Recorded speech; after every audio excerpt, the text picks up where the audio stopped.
Hi friends, ఈరోజు మనం ఒక నిజంగా ఇన్స్పైరింగ్ స్టోరీ గురించి మాట్లాడుకుందాం. ఏపీ డిఎస్సి వల్ల ఒక డైలీ వేజ్ వర్కర్ టీచర్గా మారిన కథ. అంబేద్కర్ కోనసీమ జిల్లాకు చెందిన రత్నరాజు అనే వ్యక్తి రోజువారీ కూలీ పనులు చేస్తూ కుటుంబాన్ని నెట్టుకొస్తున్నాడు. కానీ ఆయన కల మాత్రం వేరే. ఒకరోజు టీచర్ అవ్వాలి, పిల్లలకు విద్య బోధించాలి అన్నది. 2014లో బీఈడీ పూర్తి చేసిన తర్వాత రత్నరాజు డిఎస్సి పరీక్షలకు ప్రయత్నించారు. మొదటిసారి రాసినా రెండోసారి రాసినా ఫలితం రాలేదు. ఆర్థిక ఇబ్బందులు, కుటుంబ బాధ్యతలు, వీటితో కొంతకాలం చదువు ఆగిపోయింది. కానీ ఆయన కలను వదలట్లేదు. ఉదయం కూలీ పని చేసి రాత్రులు చదువుకునే ప్రయత్నం కొనసాగించారు.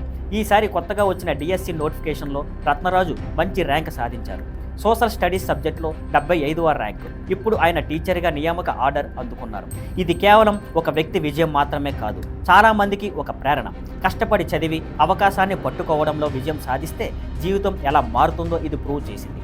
ముఖ్యమంత్రి చంద్రబాబు నాయుడు కూడా రత్నరాజు విజయం గురించి ట్వీట్ చేశారు, ప్రశంసించారు. కష్టపడే ప్రతి ఒక్కరికి అవకాశాలు ఇవ్వడం మా బాధ్యత అని అన్నారు. ఈ కథ మనందరికీ ఒక పెద్ద మెసేజ్ ఇస్తుంది. ఎన్ని కష్టాలు వచ్చినా, పరిస్థితులు ఎన్ని చెడ్డగా ఉన్నా, పట్టుదల, క్రమశిక్షణ ఉంటే మనం కలను నిజం చేసుకోవచ్చు. ఫ్రెండ్స్, మీరేమనుకుంటున్నారు? ఇలాంటి కష్టపడి విజయాన్ని సాధించిన వాళ్ళ కథలు మరిన్ని మనకు రావాలా? మీ అభిప్రాయం కామెంట్స్లో రాయండి. మరిన్ని ఇలాంటి విజయ కథలు, డిఎస్సి ఫలితాలు, నియామకాల అప్డేట్స్ త్వరలో మీ ముందుకు తీసుకొస్తాను. See on Skyline networks. Thank you for watching. Please like, share and subscribe.